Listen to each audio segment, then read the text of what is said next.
dia, irmãos. Ah, capítulo 21 é um capítulo que é muito importante porque começa a sequência que vai culminar no chamado Sermão Profético de Jesus em Mateus capítulo 24, né? Aqueles que têm olhos para ler sabem do que eu estou falando. Mas vamos lá. O verso 1, a palavra Betfagé, ela significa casa do figo. Aqui nesse versículo, irmãos, começa o relato da última semana da vida humana de Jesus. Esse era o domingo que antecedia a Páscoa, que foi realizada no ano 31, na sexta-feira do ano 31. Então, guardem isso, né? A última semana da vida de Jesus. Bloco que vai do 1 ao 11, nós temos aí a entrada triunfal de Jesus em Jerusalém.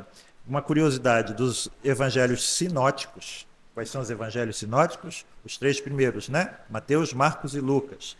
Só Mateus menciona aqui a mãe do jumentinho. E Mateus menciona justamente para dar ênfase ao fato de que esse jumentinho era um animal muito jovem que ainda não havia sido montado. E isso também para remeter à profecia de Zacarias 9:9, conforme ele diz aí no verso 5, né, que era reconhecida pelos judeus essa profecia como uma profecia messiânica. Ok? É muito importante isso. E aqui, irmãos, como eu disse no capítulo 21, os preteristas veem esses eventos descritos como a entrada triunfal, a maldição da figueira, as parábolas, como advertências que foram feitas por Jesus aos líderes judeus a respeito dos acontecimentos que culminariam com a destruição de Jerusalém, né, no ano 70. Então a gente aprende que Jesus veio a esse mundo ele encarnou de uma virgem, ele viveu uma vida impoluta, ele morreu, ressuscitou ao terceiro dia, subiu aos céus, concedeu o Espírito Santo à igreja e, por fim, a última obra de Jesus foi destruir o sistema sacrificial, uma vez que ele mesmo se ofereceu como sacrifício na destruição do templo. Okay? Na entrada triunfal, nós vemos Jesus se apresentando oficialmente como o Messias e como o rei de Israel, conforme a profecia de Zacarias 9:9. Né? E reparem que a recepção do povo foi entusiasmada, mas ele foi rejeitado pelos líderes judaicos, né? E isso selou o destino da cidade de Jerusalém. Nos versos 12 a 17, nós temos a purificação do templo. É um ato simbólico aqui do futuro julgamento de Deus sobre o templo e sobre todo aquele sistema sacrificial, né, que havia se tornado totalmente ineficaz, mas não somente ineficaz, mas aqui corrompido. Né? Nos versos 18 a 22, se vocês puderem acompanhar aí, nós temos a figueira estéril. Essa figueira sem frutos simboliza a nação de Israel, simboliza os líderes de Israel, que tinham a aparência de piedade, mas que não produziam o verdadeiro fruto espiritual, o fruto do Espírito. Né? E a maldição e secamento dessa figueira representam também a condenação e a destruição que iria vir sobre a nação judaica no ano 70. É interessante, irmãos, vejam aí o verso 21, alguns preteristas interpretam esse verso 21 com base em Apocalipse 8:8. Apocalipse 8:8 diz assim: e foi lançada no mar uma coisa como um grande monte ardendo em fogo. Essa grande montanha ardendo em fogo que foi lançada no mar é Israel. Israel apóstata, a nação apóstata, que foi destruída em resposta, dizem os preteristas, a essa oração de Mateus aqui nos versos 20 e 21. Nos versos 23 a 27, nós temos essa discussão com relação à autoridade de Jesus. Né? Os sacerdotes e os anciãos rejeitaram continuamente a autoridade de Jesus. E a recusa deles em responder à pergunta de Jesus sobre o batismo de João mostra essa cegueira espiritual deles e essa contínua rejeição à autoridade de Jesus. Nos versos 28 a 32, nós temos a parábola dos dois filhos. Reparem que essa parábola contrasta os publicanos e as meretrizes, que, podemos dizer, inicialmente disseram não a Deus, mas depois se arrependeram e obedeceram, com os líderes religiosos, que aparentemente dizem sim a Deus, mas com a boca, mas não obedecem a Deus de coração. Então, a parábola, ela ensina isso, mas também ensina claramente que os limites da salvação estavam sendo estendidos para muito além dos limites de Israel. Nos versos 33 a 46, nós temos a parábola dos lavradores maus. E essa é uma das passagens-chave para interpretação preterista do Sermão do Monte, do Sermão Profético, Mateus 24, e também a gente vê a chave para a interpretação do Apocalipse. Aqui é claro, o proprietário da vinha é o próprio Deus, a vinha é Israel, os lavradores são os líderes judeus, basicamente, os servos enviados são os profetas, que foram rejeitados e que foram mortos, o filho é Jesus, que foi morto fora dos muros de Jerusalém, ou seja, simbolicamente fora da vinha.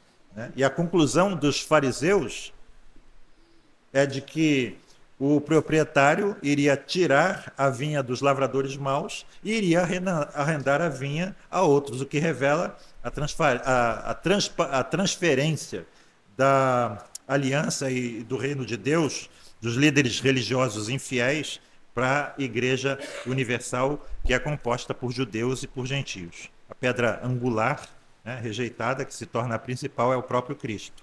E a consequência final para aqueles que rejeitaram a Cristo foi, como eu disse, o julgamento histórico, ocorrido no ano 70 depois de Cristo. Esses são os comentários, mas eu gostaria aqui, irmãos, de acrescentar duas coisas somente. Reparem que Mateus, aqui no capítulo 21, ele mostra claramente o cumprimento de uma profecia de Zacarias, capítulo 9, verso 9. Mas existem algumas coisas que são escritas aqui e que nós costumamos passar por elas batidos, digamos assim, mas que são extremamente importantes. Reparem aqui, por exemplo, o verso 10. E entrando ele em Jerusalém. A gente passa batido, né?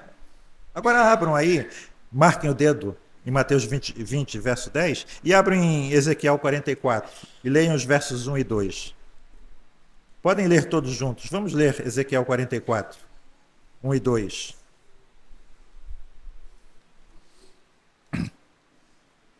Acharam? Então me fez voltar para o caminho da porta exterior do santuário, que olha para o oriente, a qual estava fechada.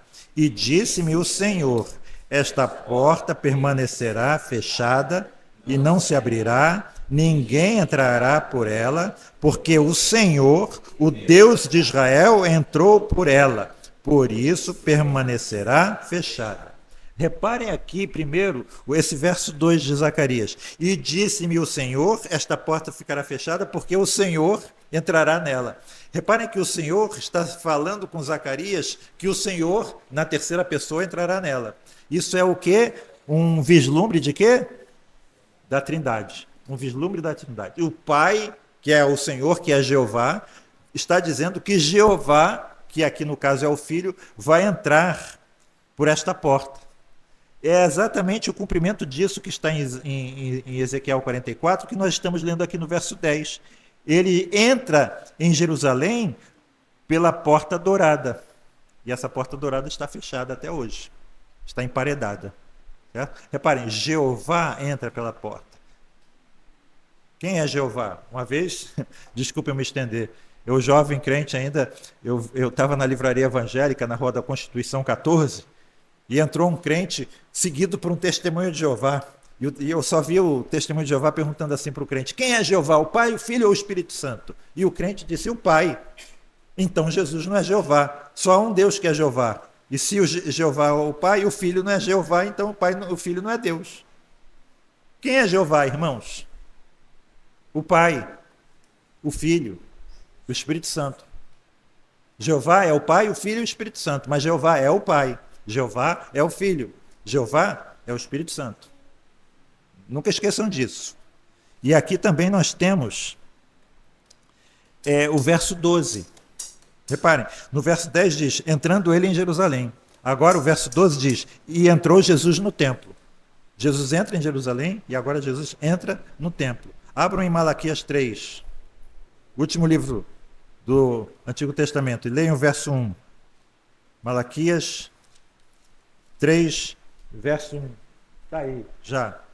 Eis que eu envio o meu mensageiro que preparará o caminho diante de mim, e de repente virá ao seu templo, quem? Senhor aqui é a transliteração, né, do tetragrama sagrado, YHWH, que é Jeová, a quem vós buscais. De repente virá ao seu templo o Senhor a quem vós buscais, e o mensageiro da aliança a quem vós desejais. Eis que ele vem, diz o Senhor dos exércitos. Então reparem, Jeová entra em Jerusalém, conforme Ezequiel 44, e agora Jeová entra no templo, conforme Malaquias 3, verso 1. Nosso Senhor Jesus, o Deus Altíssimo. Que Deus nos abençoe e abençoe sempre a leitura da sua santa palavra e que nós possamos tirar proveito dessas pepitas de ouro que nós encontramos ao longo do nosso caminho. Amém, irmãos.